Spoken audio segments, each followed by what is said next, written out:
Okay. Howdy, howdy, y'all. So, as always, thank you to all the ISDs that are joining us either live or sending the recording to their respective students and campuses. We really do appreciate that opportunity to serve the community here in DFW. Thank you to UNT Dallas, for working with us to also pass this content along to A&M Commerce, as well as Weatherford College. You guys are awesome. And we do support and appreciate that you're trying to get this wisdom to your students as well, either through extra credit recordings they can watch or by trying to have your students follow up with those guest speakers. So with that being said, today we have a really, really cool person. And honestly, a really important guest speaker. We've had folks throughout the semester that talk about leadership, about finance, about entrepreneurship. But, Smrithi here, she's going to be talking about something that comes to the immediate present, college, academics, how you actually get to a place where you can succeed so that you can get to that career or that career pathway that you really want in the long run. And that's such an important thing. So for the folks that are here live, I would strongly encourage you guys to listen to the best of your abilities, ask questions, and don't hesitate to reach out afterwards via email. That's never a problem. It's highly encouraged because Smrithi might know some other folks who can give you counsel as well that are at UNT or UTD or wherever. So with that being said, I'm going to read directly from her bio. That way everyone gets a chance to hear it if they didn't get a chance to read it earlier this week. And from there, we'll pass it along to her and she'll lead the way on her story. So here we go. Smrithi Shucks. Bear with me. I'm gonna pronounce the full name. Smrithi, pardon me, of course, guys. Smrithi Upadhyayula. And again, I'll get better. So she's a musician. She's a published science fiction author. She's a UT Southwestern medical student, a UT System Bill Archer Fellow, a National Merit Scholar, a Model UN and UNT Dallas sorority student leader, as well, if I'm correct, the Model UN director, and a Washington, D.C. Congressional intern. So without a doubt in anyone's mind, Smrithi has embodied what genuine exceptionalism in education as a young professional can be. And while pursuing her higher education in Texas, from working as an undergrad research assistant in neuroimmunology and behavior lab to volunteering with the ICNA Relief Free Medical Clinic, Smrithi has been pushing herself towards new heights in a way that proactively serves the community, increases her medical knowledge and expertise, and shows others what achieving greatness is and how it can be done. So Smrithi currently holds a BS from the University of Texas at Dallas and works as a mentor and content creator with MedLife Mastery and while attending UT Southwestern full-time. So what that means is she's a medical student who's working, guys, which is pretty novel, but it is doable. And with that being said, I'm going to cut the screen share, and Smrithi, thank you so much for being here. Yeah, of course. Thank you guys for having me. I'm just going to pull up my slides and share my screen. Let's see. Okay. You able to see that? Okay, perfect. Well, hello everyone. I'm Smrithi, and today I'm just going to be going through a little bit of my professional journey and the lessons I've learned along the way, and maybe a few tips that I wish I had known when I was in y'all's shoes. So just starting off, this is just a basic outline of my academic journey, just to provide a little bit more context to some of the things that I'm going to be saying later. So I was raised right here in North Texas. I went to public school in Capel all the way from elementary through high school. But then when I was a sophomore, I actually applied for this program at UNT called TAMS, the Texas Academy of Math and Science. And what that basically allowed me to do was to go to college essentially for my junior and senior year of high school. So I lived on campus at UNT. I took fully college courses and I got about 70 credit hours of college credit by the time I graduated. And it was transferable to pretty much any Texas public university. And the reason that I did that was because in high school, all the way back then, I knew I wanted to go to grad school. I didn't know what kind yet. I wasn't one of those people that like I knew I wanted to be a doctor since I was 5 years old. That wasn't me. But I did know that I valued education and I really wanted to pursue my higher education and I could really see myself going to grad school. And I was aware of the time commitment that that is, right? Because you're thinking 4 years of undergrad and then at least two, if not more, years of grad school. So that was going to be a lot of time before I could actually begin my career. And so I was really aware of that time commitment, and I chose TAMS in order to knock off a little bit of that time initially. So I was able to finish my undergraduate degree actually in 2.5 years. And that allowed me to take a semester to go be an Archer Fellow, work in DC and get that experience, and also to start medical school a year earlier and knock a little bit of that time off of my education so I could get started doing what I want to do a little bit sooner. And TAMS, though, that was the original reason that I chose it, but it provided a lot of other benefits for me as well that I wasn't initially anticipating, like being able to gain some independence, living away from home for the first time when I was 16. And that proved really valuable because, of course, my college experience was during the pandemic. So I would not have gotten that experience if I hadn't gotten it in high school. And I also made some great connections, great friends, wonderful professors and counselors who were able to really believe in me and invest time in me in a way that wasn't necessarily possible outside of TAMS. So I really recommend finding some way to get college credit in high school if you are looking at college and potentially grad school, just for the time reasons, for money reasons, and also just so that you can make different connections that maybe you wouldn't just through regular high school programs. So after TAMS, I actually went to UTD for my undergrad. I spent 3 total years there, 2.5 doing my undergraduate coursework, and one of them and one semester as a Archer Fellow in Washington, D.C. So I actually got to do this. It was basically a study away program where I got to take classes in DC at one of the UT campuses there and also to participate in a work experience. And mine was a congressional internship. So I actually worked on Capitol Hill, which was a really cool experience. At UTD, I also did have the National Merit Scholarship, so that paid for my tuition while I was there. And here at UT Southwestern now, where I've started this semester, I am also a Merit Scholarship recipient here, and I also work as a MCAT tutor and a mentor with a company called MedLife Mastery. And I'm really passionate about our mission at MedLife because it's about connecting individual mentors to younger students to get to talk about the journey of going to medical school and studying for the MCAT and all these things rather than just very impersonal tutoring courses, being able to work with students directly and having them see a face of someone who has accomplished this before them. And I really think that those types of those connections are really powerful. And that's why I'm also really glad to get to talk to you guys today because this is really something that I'm very passionate about. I want to be involved in medical education someday. And so I was able to find an avenue to get started doing that right now through being a mentor. And so that's another thing that I would tell you guys is if there is something that you see yourself doing, if you guys have a vision, you can start doing it now. Look for some avenue that'll let you start exploring that because that'll allow you to develop it and also to put your money where your mouth is. So if any future interviewers or future professors are asking you, yeah, you say you're really passionate about this, but how do you know that? Like, what have you actually done in that realm? You can say, oh, yeah, I've done these things, and those have really solidified and developed my interest in this area. And that just gives you a little bit more credibility as a student. Now to a question that you guys are probably all starting to think about, which is what do I do after high school?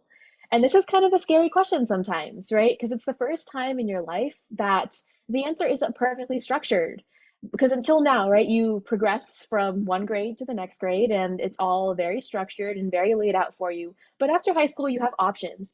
I've just put down a few of the common options that I see people pursuing, but honestly, there are so many more things that you can do, so many combinations of these things in various orders and various like degrees of preference. So you guys can make your own choice and make sure to be really invested in it and have a really good justification for why you're making that choice. And I've put some of the little sub questions that you can ask for each of these options under the option as well. And it's important to actually consider all of these options. And I know that that's not always a given, right? It's really easy to fall into the default of what everyone else is doing around you based on the high school that you went to, right? In some high schools, it's basically a given that you're going to go to college right after high school. And some high schools, it's not. Maybe people do other things. And that can really strongly subconsciously influence your choice. And I know it was for me, because like I was saying earlier, I went to TAMS, and that was a high school where basically going to college immediately after high school was a given. And people usually went to either UT or an Ivy tier private school. And so I was kind of the odd one out staying at UTD, and it felt like a weird decision for me to make, even though that was the right decision for me. And I will still stand by my decision. And I'm really glad that I went to UTD. It gave me a great experience. But that's just an example of how you got to consider all of these options and ask yourselves all of these questions. Even if it seems like the answer is obvious and it seems like everyone around you is doing one of these things, make sure that you think about your goals and what you're aiming for and which one of these options really aligns with what's best for you rather than just going with the flow and picking whatever the default is around you. Because that shouldn't be what determines it, right? What high school you go to shouldn't be determining where you go after high school. It should be what your long term goals are and what your plans are and what's required for the career that you've chosen. And so definitely make sure to consider all your options after high school. Don't think that college is the only option or that it's a given. There's many versions of the right plan or the right thing that you can do. And one thing that I've heard a lot is the only wrong plan is no plan. You want to have some plan of what you want to do after high school, but it can really look like anything. It doesn't have to look like college or it doesn't have to look like a structured program. You can just think about where you're headed in life and kind of figure out what your next steps need to be, your immediate next steps to get there. And I've just listed a few tips based on my experience for actually making this plan. So first, it's important if you have no idea, which is totally normal at your age. By the way, I had no idea when I was in high school. It's to lean on your friends, family, counselors, and trusted teachers for initial ideas. Because the thing is, you don't always have the best idea of what's going on with you and what your strengths and weaknesses are and where you should be headed. A metaphor that I like to use for this is actually right now you guys are looking at me and you guys are looking at my slides, right? But you know what you're also looking at? You're looking at your nose. Your nose is always in your field of vision. And this is something that people don't realize. See, now you probably realize that you see your nose because I reminded you of it.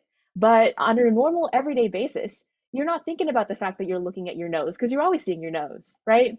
Your brain, so there is a complicated neurological explanation for this, but I'm not going to bore you with that. Basically, you're constantly looking at your nose, and so your brain starts to tune it out. It's constantly there, so it's not important. It's not new stimuli. That's kind of how we get about our own strengths and weaknesses sometimes. We're so used to us and our behaviors and how we think about life that that just becomes the default for us, and we don't even see it. And that's why it's important sometimes to ask other people for advice and for help because they see us in a way that's novel, in a way that's not taking anything for granted. And so they might see strengths and weaknesses, they might see talents that we don't see. And that really helped me in high school because I know I had a lot of imposter syndrome then. I didn't really think I was good enough to go to medical school or good enough to go to pursue the goals that I wanted. But I had impartial people in my life. I had teachers and counselors who said, no, like you do have the potential to do this. You should pursue this. And these are the avenues you should look into. So getting that sort of support from people who know you initially in your decision making process might help you narrow down some initial ideas. Second thing is make sure you don't ignore the practical considerations like your location and financial considerations. And I know that at this point you're really thinking about your dreams, which are important, but there is a way to achieve your dreams in a way that's also practically possible. And I thought at one point in my journey that considering cost and location, which were big factors in my college decision, was unintellectual or that the only factors that should be going into my decision are academic factors. But that's not true, right? Realistically, being close to home might be helpful to have your family support, to have your network around you to help you with this huge transition to college. Or and financial factors, because I knew I was going to med school at this point when I was in college, and I didn't want to have a ton of student loans. I knew I was looking at 12 years of education after high school, which is a long time before like I'm fully out of my education. And so that was definitely on my mind as well. So make sure you have like what do I want to achieve, but also like where is it? How much does it cost? These sorts of things can also help you narrow down what you want to do. Third thing, you want to talk to people who are where you want to be and who came from where you are currently. And the reason I mention like teachers and counselors first is because they do have a crucial role in helping you figure out where you want to go initially. But once you have that initial idea, it's important that you start relying on people who actually are doing the thing that you want to do. And a good example of this from my experience is actually through the TAMS Alumni Association. I was able to talk to a former TAMS student who is now an anesthesiologist. So someone who was where I was when I was talking to him and who's now where I want to be. So those two criteria. And one of the things that he told me was about residency applications, right? I was discussing my undergraduate degree plan and about how I only wanted to initially spend 2 years in college. I had the credits to do it. I could have if I wanted to. But he was saying, yeah, you're going to be 24 when you finish med school. And if I see a 24-year-old resume for residency, I'm not even reading that resume. And I was really surprised. And he goes, yeah, you're not mature enough. You haven't had the life experiences. You haven't had the people experiences. It's more than just academic readiness. You have to have spent a certain number of hours talking to patients and dealing with difficult conversations, navigating tough situations, gaining those professional skills. And so it's more than just academic readiness. And that's how I was able to make the decision to spend that extra year and take 3 years of college instead.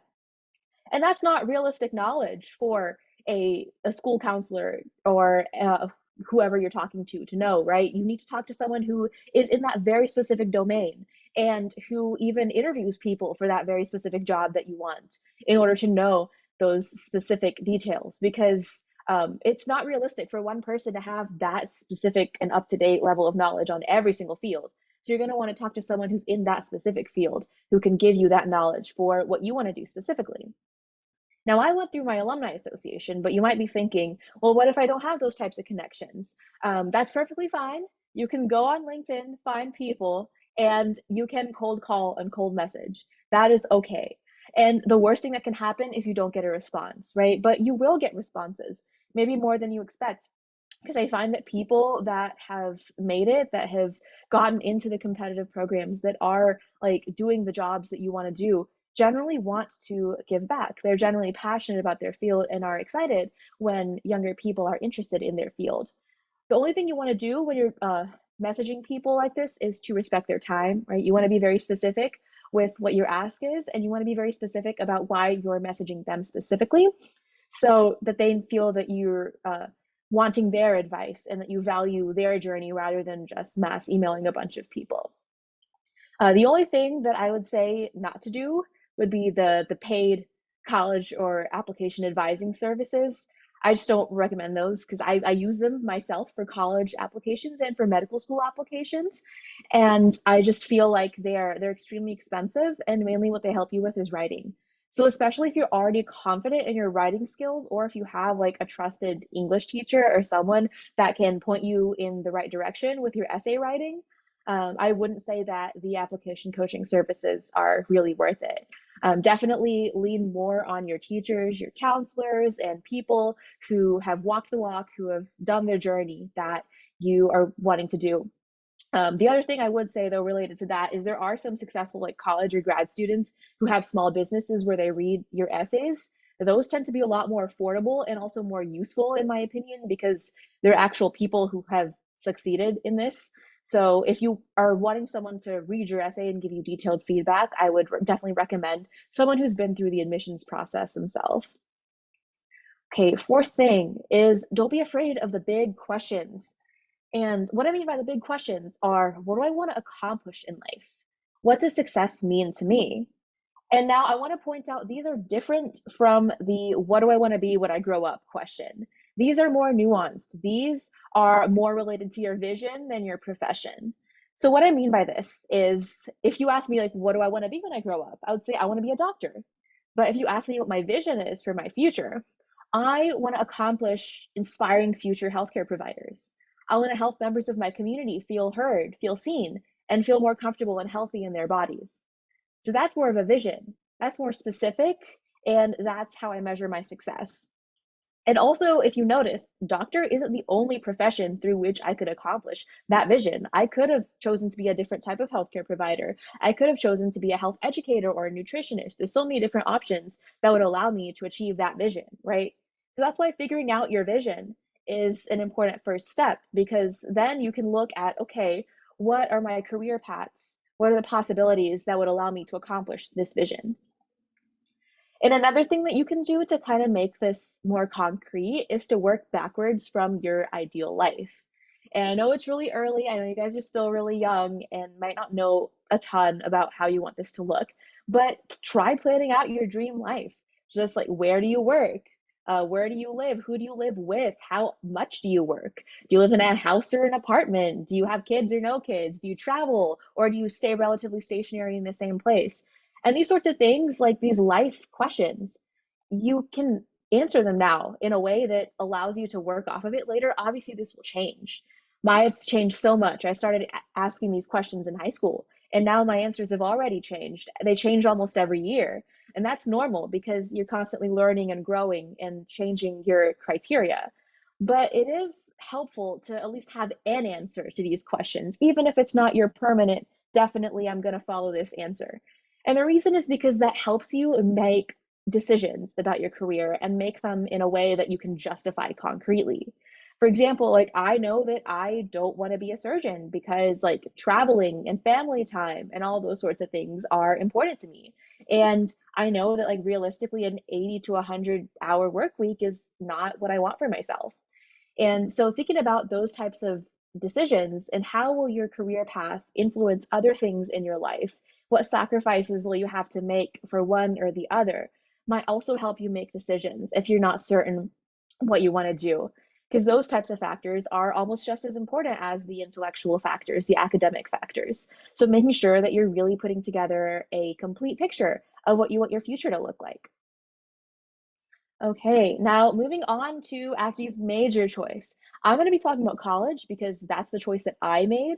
But if you're interested in any of the other things that I mentioned on the previous slide, I would really encourage you guys to go reach out to people who have done those things and ask them what their path was. Ask them if there's anything they wish they knew when they were your age, because I guarantee you there's something.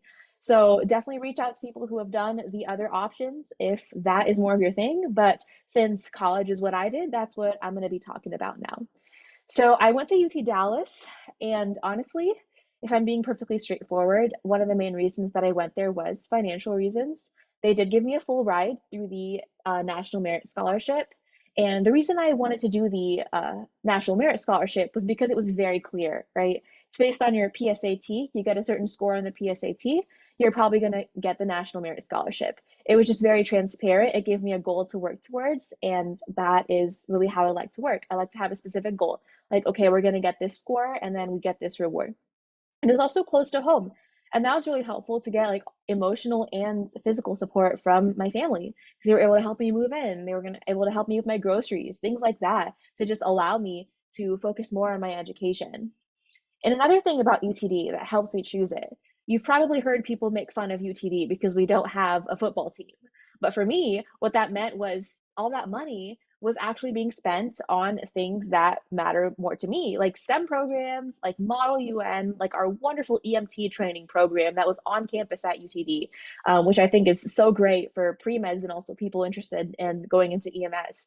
So the college was actively investing in things that I was going to be able to take advantage of. And that was another big reason that I chose UTD. So I would say like take the first semester and adjust to college. When you're in college, just get used to living on your own, get used to the style of college classes, the schedule, because everything is really different from high school. But after that semester, don't only do college. So I think what you'll find is that college gives you a lot more flexibility with your time. I wouldn't say it's easy, but it's more flexible. You get to choose when your classes are and how you stack your classes.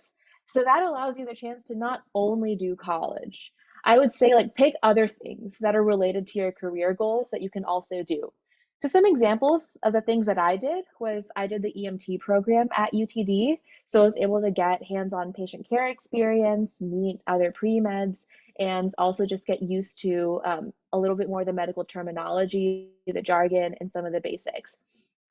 I also worked as a medical scribe and I eventually advanced to chief scribe. So I was able to get a lot of leadership experience that way because I was managing, evaluating, trading all these new scribes. I was talking to the healthcare providers and making sure that scribe services were adequate. So I got a little bit more of those business skills.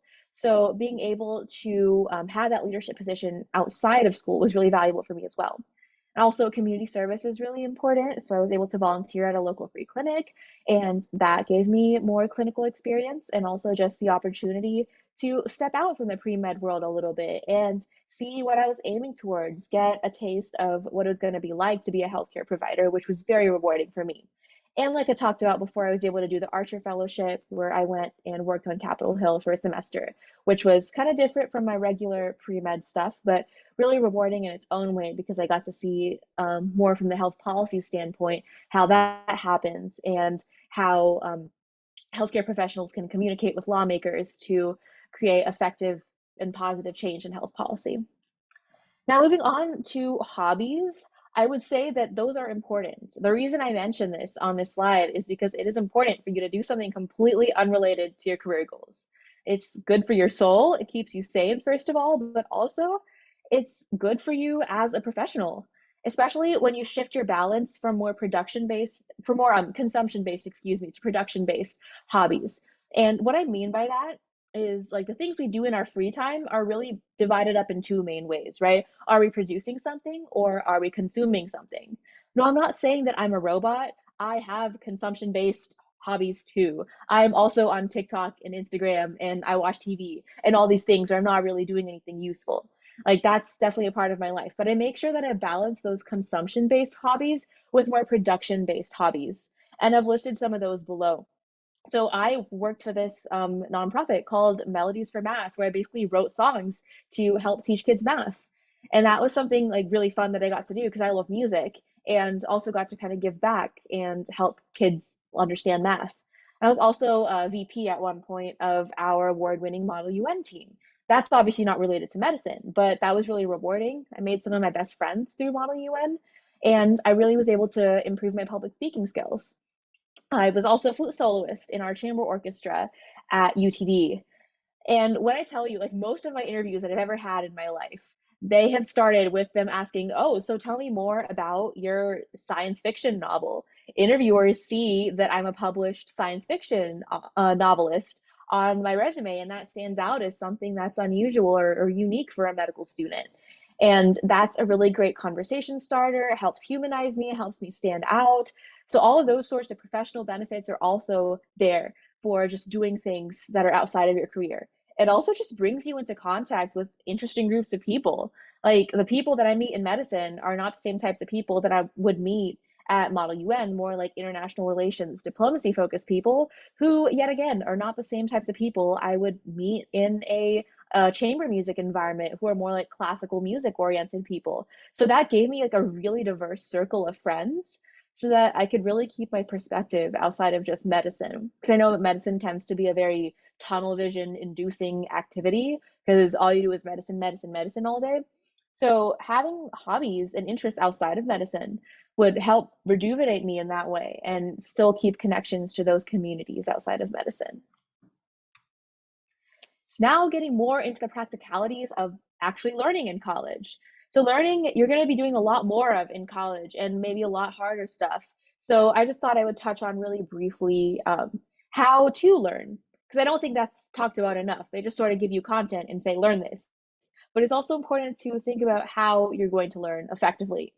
So when I say learning strategies or learning styles, you guys are probably thinking about this wheel right here, right? The different learning styles of visual, auditory, reading, kinesthetic. But actually, that does not have very much scientific evidence behind it, that all of us are in one learning style and we got to learn in that style.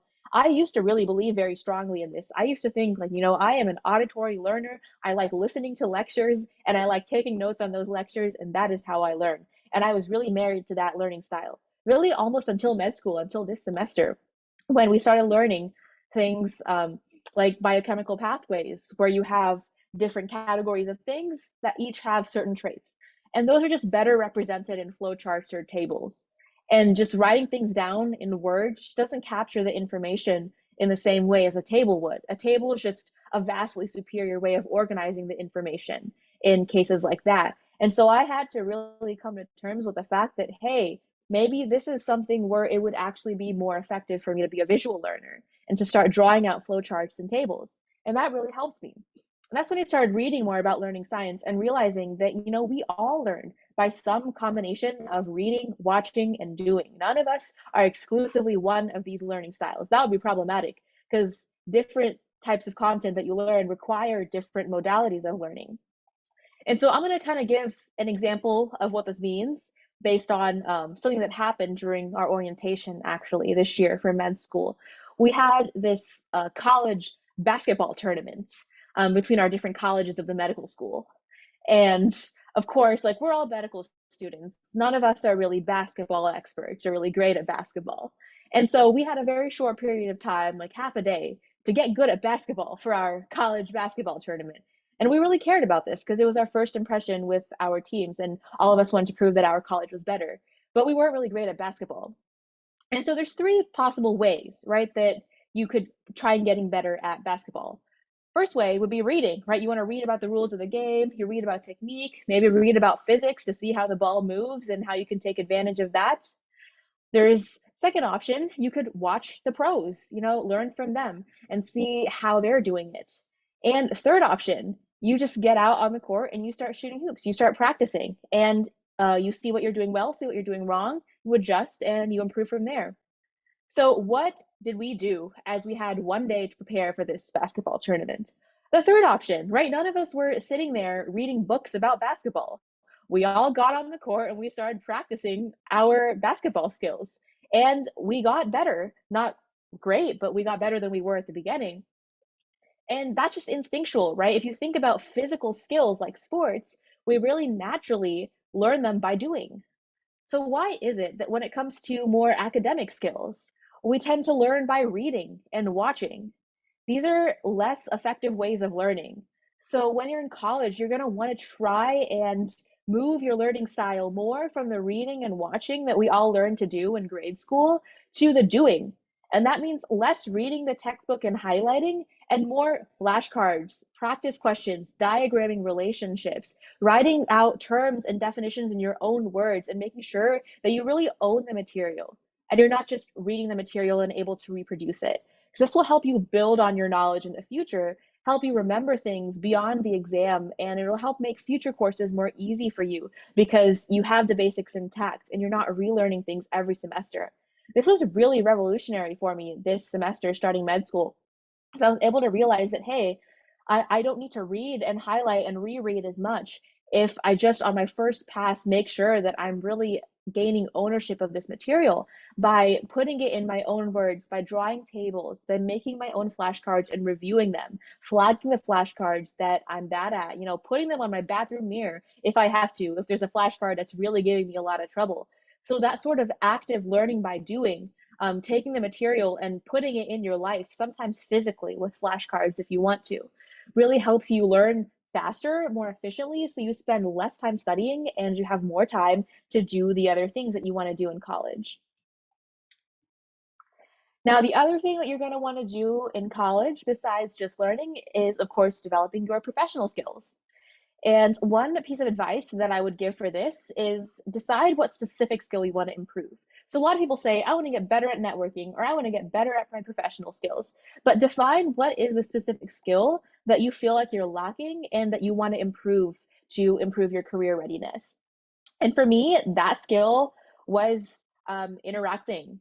If you can't really tell now, but I used to be super socially awkward in high school.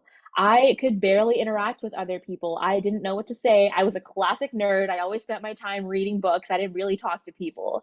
And I realized when I got to college, oh wait, I'm going into the medical profession. I'm going to be talking to people for a living. I better learn how to do this. And I realized that what I was bad at wasn't necessarily public speaking. I could get up and give a speech. It was more, I call it this for lack of a better word, private speaking. All right, you're in a group, kind of like what you do at mixers and networking events, where people are talking and you got to insert yourself into the conversation and gain something from it. And I always felt so awkward going up to people. I didn't know what to say. I didn't know how to get myself into the conversation. And that is what inspired me to do Model UN, because that is all that Model UN is. It's about diplomacy. It's about breaking out into small groups, going, finding partners, building alliances, taking your alliance, going over to another alliance and seeing if you can merge and make a more powerful alliance. It's all this sort of informal networking based diplomacy activity. So it was mandating me to get better at the thing that I couldn't do. And eventually I became vice president of our Model UN team. So that activity forced me to learn that skill. And I would say that's uncomfortable for sure. At the beginning, it was so uncomfortable for me because I was forced to do this thing that I really wasn't comfortable doing. But I was able to do it in a supportive environment in a school club where it was low stakes. You know, my grade wasn't depending on it and it wasn't part of my job. So I felt a little bit better about being able to experience growing my persona and getting better at that skill. And that's a work in progress, right? Like right now, I'm trying to work on being more spontaneous and dealing with interruptions and disruptions in my day because I'm a very planned type of person. I'm very schedule oriented. I always have an hourly schedule of what's going to happen in my day, and I go crazy if it deviates from that schedule. So I'm trying to get better at dealing with spontaneity because there's spontaneity and there are surprises in medicine. And so I've been thinking about doing an improv class with some of my friends from med school. That forces you to be spontaneous. You have no idea what's going to happen. So that's another example of how this is a work in progress, right? Always be finding those specific, definable skills that you want to improve and find an activity that will force you to use that skill until you get better at it. Now, a more specific professional skill that people tend to have concerns about is networking. This was one, like I said earlier, that I had concerns about. I was really concerned about my ability to get out there, to put myself out there, and to make meaningful connections. And some of the things that I figured out that have helped me with this are to constantly seek rejection, right? I try to get rejected. I ask for things that I think that I'm not going to get. I am going up to professors and saying, hey, can I be on your research project? Can I shadow you? Or I would really love to talk to you about this quality improvement idea that I have. And I am waiting for them to ghost me or to say, like, no, I don't have the time for that, because that means that I did good. That means I made the ask, right? And when you start seeking rejection, you're going to figure out that rejection is not all you get. Sometimes the door does open for you. So seeking rejection can really help you to get those acceptances and to get yourself in those spaces that you want to be at. Another thing I would say is when you're going to conferences and mixers, you want to do that and find other people that are standing alone. This is something I learned while I was in DC. I went to a ton of these sort of mixers, cocktail party type of situations, right, where you're meant to talk to people and make connections. And what I realized was that it's really awkward to insert yourself into a group that's already talking. But you find other people that are standing alone, and that person will remember you because you went up and talked to them and you acknowledged them. And I've been able to form some really great connections that way. And it's also just able to respect and include other people.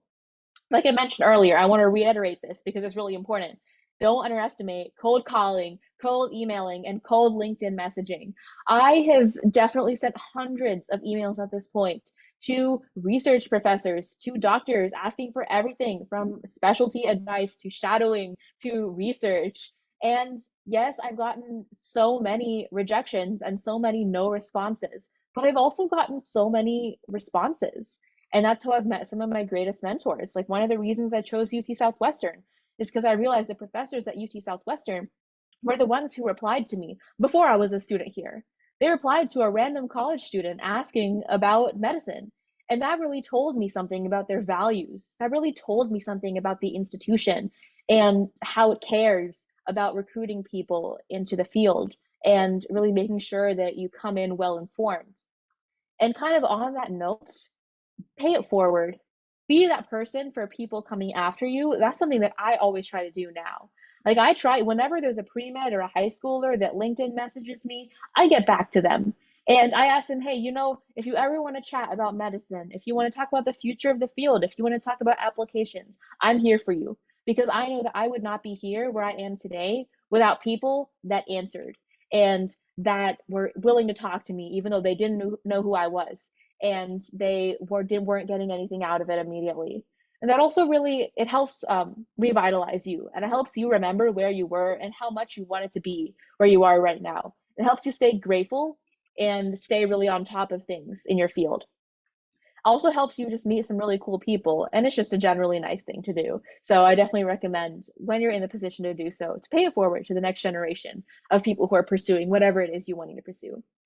Another thing is work in a public facing setting. So whether this is like retail, food service, healthcare, do something that forces you to interact with the general public because this will allow you to be exposed to a lot of variety of different personalities and someone will inevitably ask you questions that you don't have the answer to.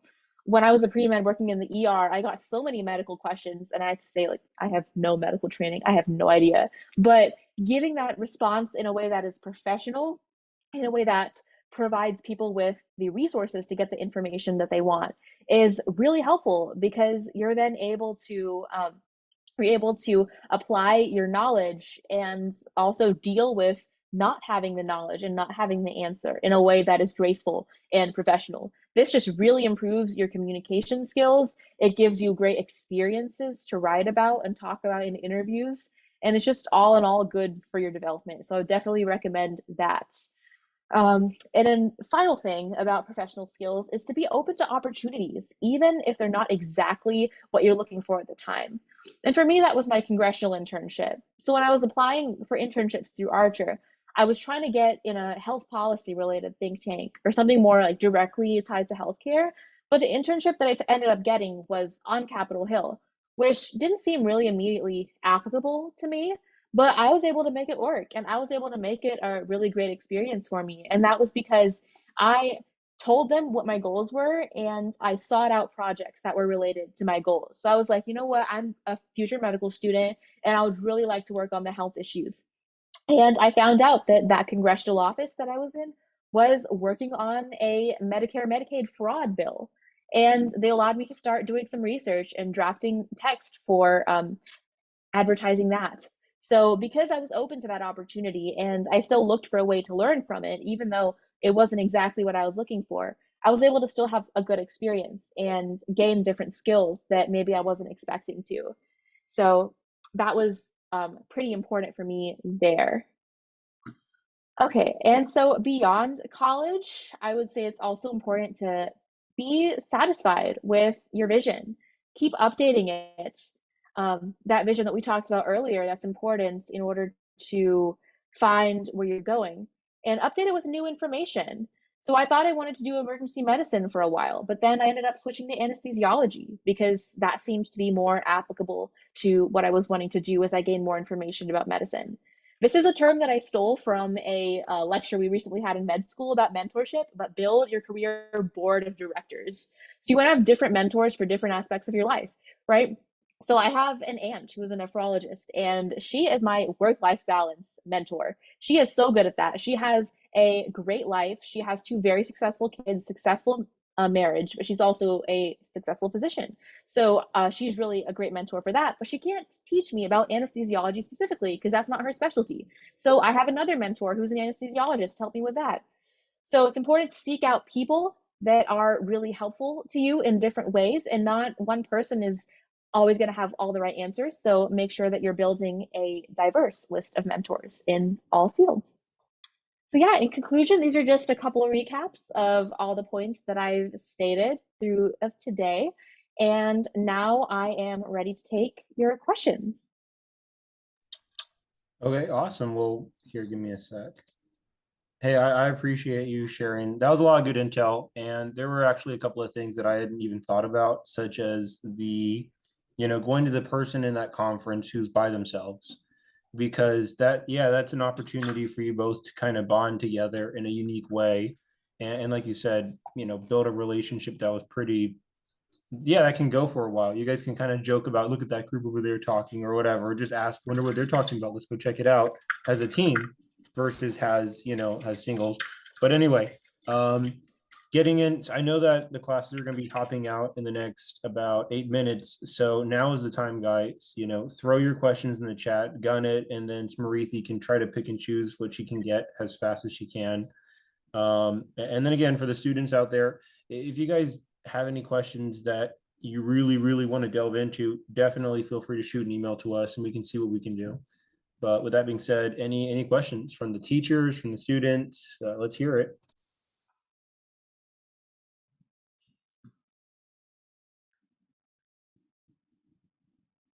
Okay, you know what? While we're waiting for those questions, I actually have a pretty good question. With Birdville ISD in particular, we have what's called the CAB, Collegiate Academy. And, oh, we just got one question. So how hard was it to get published?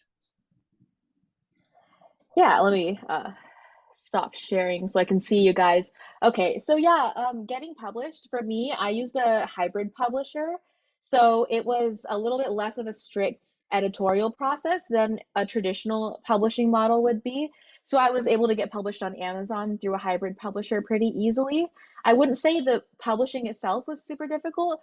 The difficult part is finishing your book, editing, making sure that it all looks good, creating a cohesive like cover art and marketing, all those sorts of things are harder. I would say nowadays with all the different models of publishing, including like self-publishing, hybrid publishing, and traditional, it's a lot harder. It's a lot easier to get your book published than it was in the past. My editing. Yeah, so I hired an editor. I just looked at samples and thought of who would be able to do it best. So I was able to hire an editor independently. That's one of the reasons I did hybrid, is because I would have more creative control over the final products than I would through a traditional publishing model. I didn't want to change certain aspects of the story. And when I talked to traditional publishers, they're really more focused on marketability. And I was trying to tell a very specific type of story. It's a sci-fi novel that's based on statistics superheroes, so maybe not the most sellable thing, but I was trying to tell that very specific story, and I wasn't really willing to compromise on that. So the hybrid publisher really allowed me to have more creative control, choose my editor, choose my cover, choose what aspects of the story I focused on, and that sort of thing.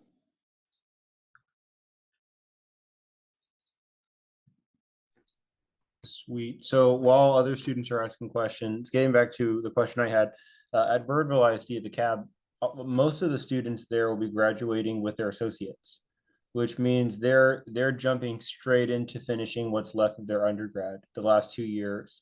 How would you recommend, given that their timetable to mature in a college environment, a pure college environment, is a lot less than others, that they really gun it and take opportunities and just, I guess, put themselves in a place where they want to be, given that they have a less of a learning curve to play with at the university level? Yeah, I was in the same boat. I only finished my undergrad in 2.5 years. And it's definitely hard. Your college schedule is going to be more dense than other people's maybe. And you got to really be okay with that and put yourself on your own timetable and kind of zone out from all the other things that people are doing, because you'll realize that you're going to have less time than your friends do to hang out and to do other things. And that's just the reality of finishing college in half the time than people usually do. So just being aware of that and really getting ahead of things. So each semester or each summer, I would really plan out what opportunities I wanted to do the following semester or summer so that I had time to apply and not miss deadlines and really know what was coming next for me. So I would say as long as you have a plan and you're really focused on your own goals and your own timeline, it's definitely possible to still have a full college experience in 2 to 3 years.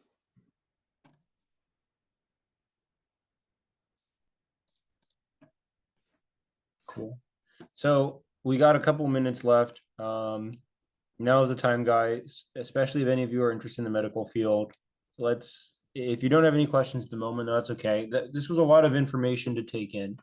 And I remember when I was a high schooler, I probably would have needed to watch the recording at least once or twice to begin to think, how can I incorporate that intel and what questions are good to ask? But for the teachers out there, do you guys have any questions? Do any of you know any students that you feel you might want to ask a question on their behalf?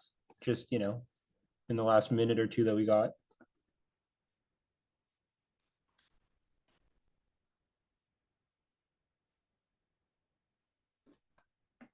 Okay, well, that's totally all right. I get it. Again, thank you so much, Smrithi, for the time you shared. Um, I suspect that as a lot of these students begin their journey into higher education, they'll start to kind of like a lot of us do appreciate the intel they get that may not have, I mean, I remember when I was in high school, I didn't even know what the difference between TCU and TCC was, which is really goofy to say, but I mean, I was just, I was learning. So, we got one last question then. So how do you juggle having a social life and school? That's a heck of a question. Yeah, that's a big one. But I would say, like, as long as you schedule things, they will happen in your life. So you got to decide what's important to you, what you can't live without, and what's just sort of auxiliary. And the things that are important to you, you make time for them, you schedule them. Schedule starts and ends to them. It might feel unnatural. You're like, oh, I got to schedule my call with my family, or I got to schedule brunch with my friends and also like an end time for it. But that's how I do things as a med student now. Like this weekend, I'm having brunch with some of my college friends, and I'm like, okay, I'm gonna be there from 9:30 to 11. And they're like, that's so weird, Smrithi. Why are you putting an end time on your events? Right. But I have to do that because I'm a med student and I'm really busy. And I want to make that time to spend with my friends, but I also have responsibilities. And so being able to schedule that time, intentionally blocking it out in your calendar. I'm a Google Calendar person. So I go on my Google Calendar and I have a color for social events. So I make sure that I'm filling up that color every week. And I'm making sure that I am talking to my college friends, my high school friends, my med school friends, and I'm not dropping the ball in any of my relationships. So I think it all comes down to planning and also being straightforward in your communication with people, because especially when you're doing something like medical school, no one really understands just how crazy intense med school is unless you're in med school, no matter how hard you try to explain it. I mean, I didn't understand. If you told me 6 months ago, I would not have understand like what I'm going through at this point. So it's important to really be straightforward, communicate with the people in your life so that they know why you're busy and they know when you'll be able to see them. Okay, we see a question. What do we do if the only people in the field we're interested in that we know won't share advice? So that I guess that depends on why they won't share advice. Do you feel like um, you need to show more interest in the field? Because I know there are some doctors that are a little bit gatekeepy of medicine who say like you got to prove yourself that you like really want to be here before I'm going to share advice about medicine. So if it's that sort of thing, you can definitely do some of the things I talked about where you do activities in the field, you talk to people in the field, you do your own research so that you show those people you're serious. And you're not just a high school kid who's just wasting their time with questions. Like you actually really want to do this field and you're interested in what they're interested in. And generally, people respond well when they see somebody that shares their passions, like genuinely. So being able to demonstrate that to them might help. But if it's still not working, those are not the only people in the world that are in that field, right? Like I said, the world is a big place. You can cold email, cold call people. And I know that can feel weird in the beginning, but and you are not going to be successful most of the time, but you are going to be successful a few times. And all it takes is that one yes for you to find a great mentor. So definitely start reaching out to people, look for people in your fields, and don't give up if the first couple of answers are no. Yeah, she hits it in the money. And remember, guys, for those of you all that have attended our workshops, tribalism, find someone that's in your tribe. It could be culturally, it could be the university you want to go to, it could be an alumni from Birdville ISD, just someone from that tribe so that they see you not as an other, but as someone tentatively connected to them. Might make it easier. Um, but with that being said, hey, I do appreciate your time, Smrithi. This was cool. It was important. It was important. Um, we're gonna definitely pass this recording on to the classes once it's finished, and the outlined counsel you gave them was pretty good. It's straightforward. It makes sense, and it's solid. So I really appreciate it. I really appreciate the time.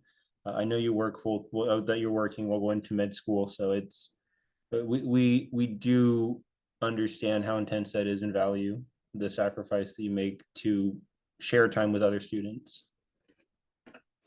Yeah, of course. Good luck, everyone.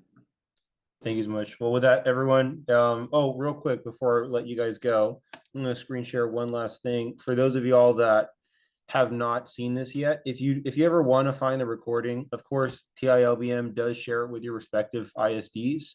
But if you have trouble getting that email for whatever you don't see it, you can always just go to our website, www.tilbm.institute, click on our YouTube channel, and this is where you will find all of the recordings. So, from all of our past guest speakers, including Smrithi's. That way you guys have a wealth of intel from a bunch of, again, really exceptional people who are just out there leading by example. So with that being said, now you guys have a great weekend. Smrithi, you have a great weekend. We appreciate everyone. And yeah, thank you so much.